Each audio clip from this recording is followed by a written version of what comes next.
Meet Rito Mizuhara from World's End Harem. Cryogenically frozen to cure a rare disease, he awakens to a world where he's one of 5 men left, facing a critical choice: repopulate or find his lost love. So let's get started with this tale of unpredictability.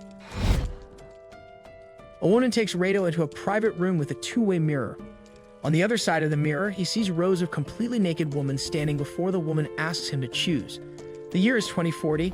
Rito is a regular medical student who has a disease with no known cure, but he can stay alive through cryogenic sleep. Before getting ready to go to sleep, he wants to confess his feelings to Arisa, his longtime crush. Unfortunately, his confession shocks her, leaving her unable to answer. Undeterred, Rito calmly goes to the clinic with his siblings, Ryu and Mahiru, his only remaining family. Just as he's about to be put into hibernation, Arisa arrives, remarking that she might feel the same way, so he gives her a locket to keep safe and goes to sleep. When he wakes up 5 years later, he's surrounded by female nurses who seem unusually anxious around him.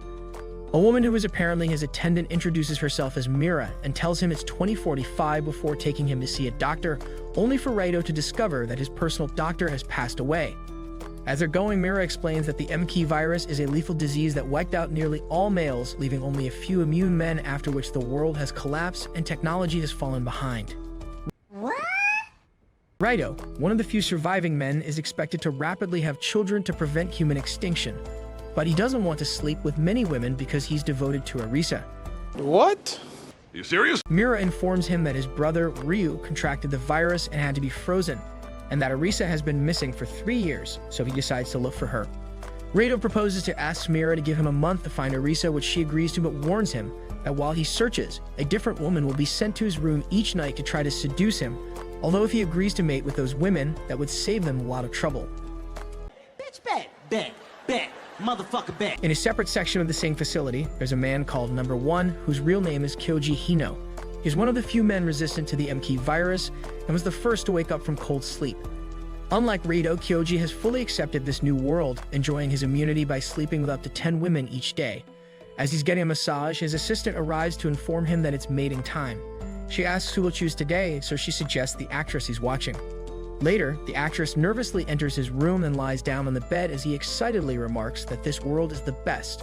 Later, once Rito's done eating, he heads back to his room and runs into Kyoji, surprised by how casually he approaches his life, while Kyoji can't understand why Rito isn't enjoying his opportunity.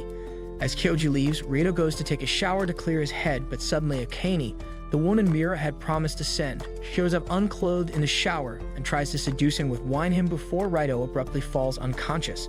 When he wakes up, he finds Akane asleep on his couch, and there's another girl on his bed whose name is Sui. She explains that both Akane and her are assigned to stay with him. One as a bodyguard and the other as his nurse, and the following day, Rito, Mira, Akane, and Sui go to Arisa's old lab to search for clues about her disappearance before a bear unexpectedly gets released into the lab and rushes towards them, so Rito tries protecting Sui, but she effortlessly defeats the bear with a single powerful kick. While searching through Arisa's belongings, Rito finds a recording that reveals the MK virus was a man-made biological weapon and decides to keep this a secret, not knowing who to trust. He tells Mira she reminds him of Arisa and apologizes for not helping with repopulating the world, but she agrees that focusing on a cure is the right approach. Meanwhile, the Council of Women sees Rito as a potential threat and decides to revive another man, while Kyoji is getting ready to have fun with 3 more women. Yeah, baby! Doi Shota, a shy high schooler, is constantly bullied at school because he has different tastes in music and other interests. The main bullies are Takamatsu and his girlfriend Erika, who seem to take pleasure in torturing him. The only people who care about Shota are his sister Mayu and his music teacher Yuzuki Hamu. In 2040, Shota gets sick and is put into cold sleep, a process where his body is frozen to keep him alive, and he wakes up 5 years later to discover that the world has changed a lot because of the MK virus, which has killed most men. His attendant, Karen, explains what happened and tells Shota that he can return to his old school. At first, he's not sure about going back, but then he realizes that his bullies might be gone, so he agrees to go back to school. Even though Shota was in cold sleep for 5 years, he hasn't changed much. He's still shy and introverted. He remarks that the school feels familiar to him, but is a bit different without the bullying. He discovers that his music teacher Yuzuki is still teaching there, and she's very happy to see him. Later that night, she visits him, and they end up sleeping with each other. In the following days, Shota goes through school life trying to make friends with the girls, but his attention is mainly on Yuzuki. During a trip to the nurse's office, Shota sees Yuzuki again, and they end up doing it at the school. Nice. Meanwhile, Karen reports on Shota's progress to her superiors, who ask why the school had to reopen, and Karen explains that everyone there was around before Raito's big announcement, so they still think Shota is the only man alive. Shota remarks that he spends all of his time doing it with Yuzuki now, and a week later, Karen drags him to a swimming class, even though he hesitates at first. That night, Natsui Shijo, a classmate from a rich family, is suddenly assigned to stay with him temporarily, which Karen says is because the air conditioner in her room broke down. The next morning, Natsu asks Shota to help her get dressed since all her assistants did it for her before and she's never done it, so he uncomfortably agrees and helps her out. He later asks a girl named Shunka about it, and she confirms that Natsu always has her friend help her get changed. Shota calls Yuzuki and tells her about it before asking if he can come to her room. When she denies, he asks if she's avoiding him, but she says it's a biological thing for girls, so he hurriedly apologizes for not thinking about her. She says sorry for making him worry and tells him to make sure to spend time with the other girls. He says she's the only one he wants to, which she answers that she's happy to hear that, but the others will get angry with her if she keeps him all to herself and says goodbye. That night, Natsu tells Shota that she can't sleep alone and reveals that her father arranged her marriage to a much older man, but it didn't happen because both the man and her father died from the MK virus. She admits she's a bad person since she feels happy about it, but he consolingly tells her that he's also a bit happy that this happened to the world before the two kiss and sleep together. When Yuzuki comes back, Shota is about to admit that he slept with Natsu, but Yuzuki says it's okay, since he belongs to everyone and can't help it. He asks if she knows something, but she starts crying and runs away. Later, Shota calls Karen to the rooftop where she says it's rare for him to talk to her. He asks if this school is a way to experiment on him since resistance to the virus is incredibly rare, so they're trying to make him as happy as they can with the girls while they come up with a cure. He's about to angrily tell her that this isn't fair, but she interrupts him and takes him to the class where she reveals that she reopened his old school to make him feel comfortable enough to repopulate the planet. She adds that all the girls here like him and asks the girls in the class to strip, which they all comply to. Yeah, boy. Meanwhile, the Japanese Women's Council decides that if Rito isn't mating to anyone, Miura isn't doing her job well, so they remove her from being his attendant. Rito has less than a month to find a cure before he's forced to mate due to the virus, and despite his intense focus on his research, he hasn't made any progress in finding a solution. He takes a break from his work and accidentally bumps into Maria, who is wearing just a lab coat. They end up falling, and Katagiri, Rito's new assistant, sees them. Katagiri, unlike the other women in the series, seems to dislike him. Rito and his team decide to travel to another city to learn more about the virus, as it's the location where the virus first appeared in Japan. He decides to meet Taniguchi, the widow of the virus's first victim, and during a train ride, he notices that Maria, who is usually shy around him, is more confident when discussing viruses. When they meet Taniguchi, she's initially uncooperative and reluctant to share any information while mocking Rito. As they leave, we find out that Taniguchi is secretly in contact with someone named Ariza, who might be holding back vital information. Back at the hotel, Rito is taking a bath, but when the other women enter, he quickly hides in a sauna where he runs into an American girl named Chloe, who says she's a transfer student and manages to trick him into kissing her, just as the others enter. Later, Miura speaks with Taniguchi, trying to convince her of Rito's genuine nature and explaining how he refused to mate so they can find a cure to help other men, not just himself, which surprises Taniguchi, and she starts to share what she knows. However, someone secretly poisons her medicine, leaving her in critical condition, but before she loses consciousness, she asks that a photo of her and her late husband be given to Rito. Rito and the girls decide to explore the abandoned hospital where the first MK virus patients were treated but find nothing useful, remarking that someone might have removed any critical evidence. Meanwhile, as Kyoji's having fun with 3 women, he remarks that this is really fun, but it does get boring when it's every day. He later heads out with his attendant to randomly pick up a girl from the street and ends up with Mahiru. Without finding any clues at the hospital, Rito's group decides to head back home, and on the way back, he notices his scanner reacting to the photograph given by Taniguchi. Upon scanning it, he finds incomplete blueprints for the MK virus and realizes that someone engineered the virus, and these blueprints, though unfinished, could help him reverse engineer it. Once they return, Kyoji's attendant, Naneko, informs Rito and Mahiru about Kyoji's request, but Rito goes to meet Kyoji to explain why his plan won't work and points out that Mahiru is only 16 years old, but Kyoji says he's in love with her. Despite his objections, Rito reluctantly agrees to arrange a lunch date with himself attending. Mahiru says she isn't interested in Kyoji, and later that day, while Rito is taking a bath, Akane and Maria join him to make sure nobody can hear them and assure him they're on his side, revealing that several virologists have gone missing or been assassinated in recent years. They suggest that the government might be involved trying to keep anyone from finding a cure for the MK virus. The next day, Rito, Maria, Kane, and Sui set up a base in a refugee area in which Maria sets up a network of computers that can't be tracked by the government and discovers that most missing virologists were admitted to the same abandoned hospital in Kaiman City. At night, Shota thinks of how Karen declared that this entire school was made for him, and the next day, the girls draw lots to find out who his next roommate will be.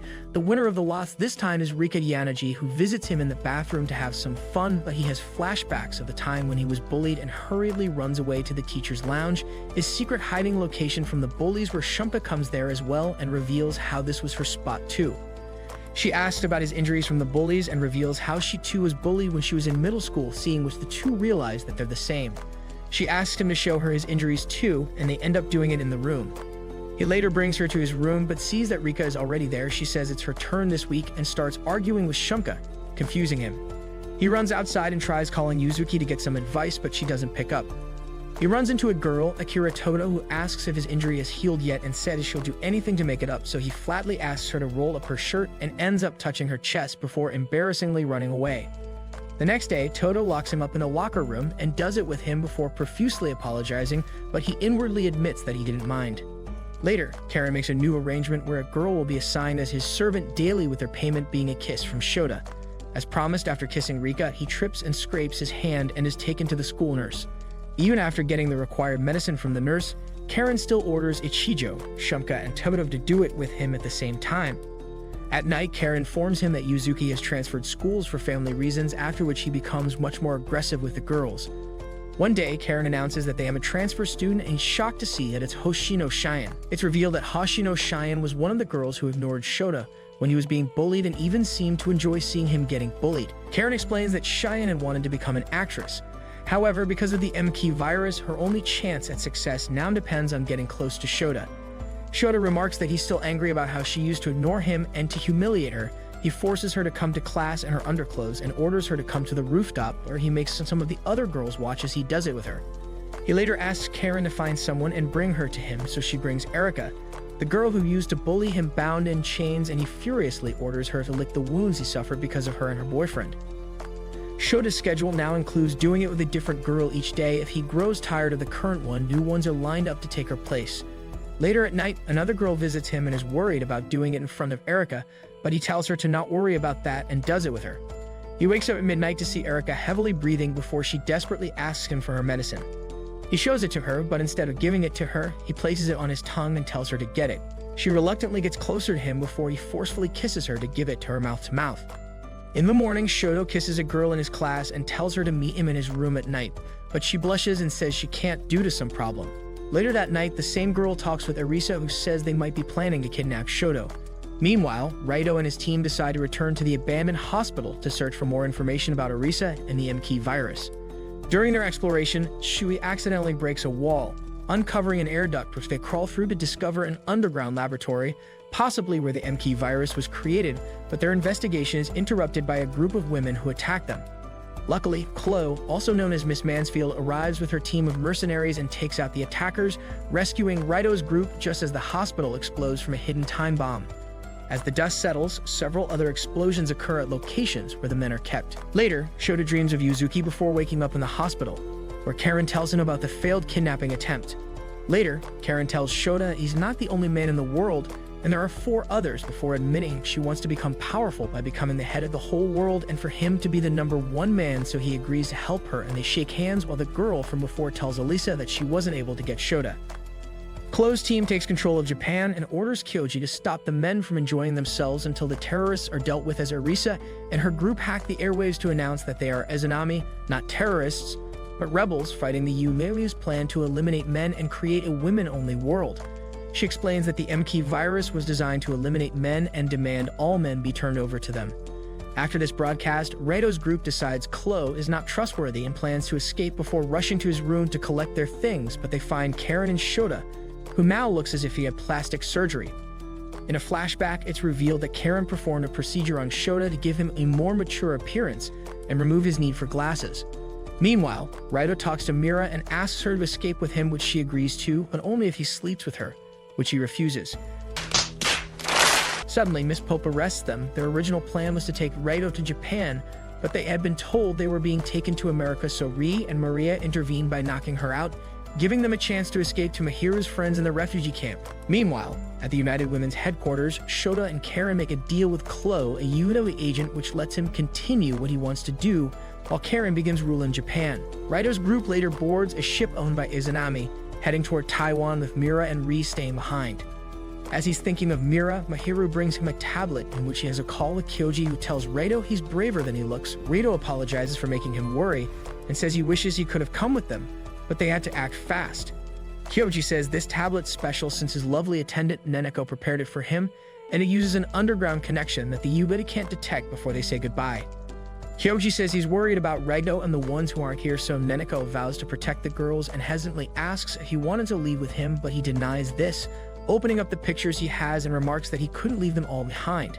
Karen takes Shota to a one-way mirror and offers to get him a new girl as a gift, disclosing how all the other men were stopped from mating, except him, to which he remarks that this world is amazing.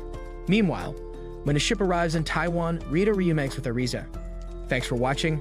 If you enjoyed learning about Raito's journey, like and subscribe for more amazing tale, and until the next time, stay adventuring, anime fans.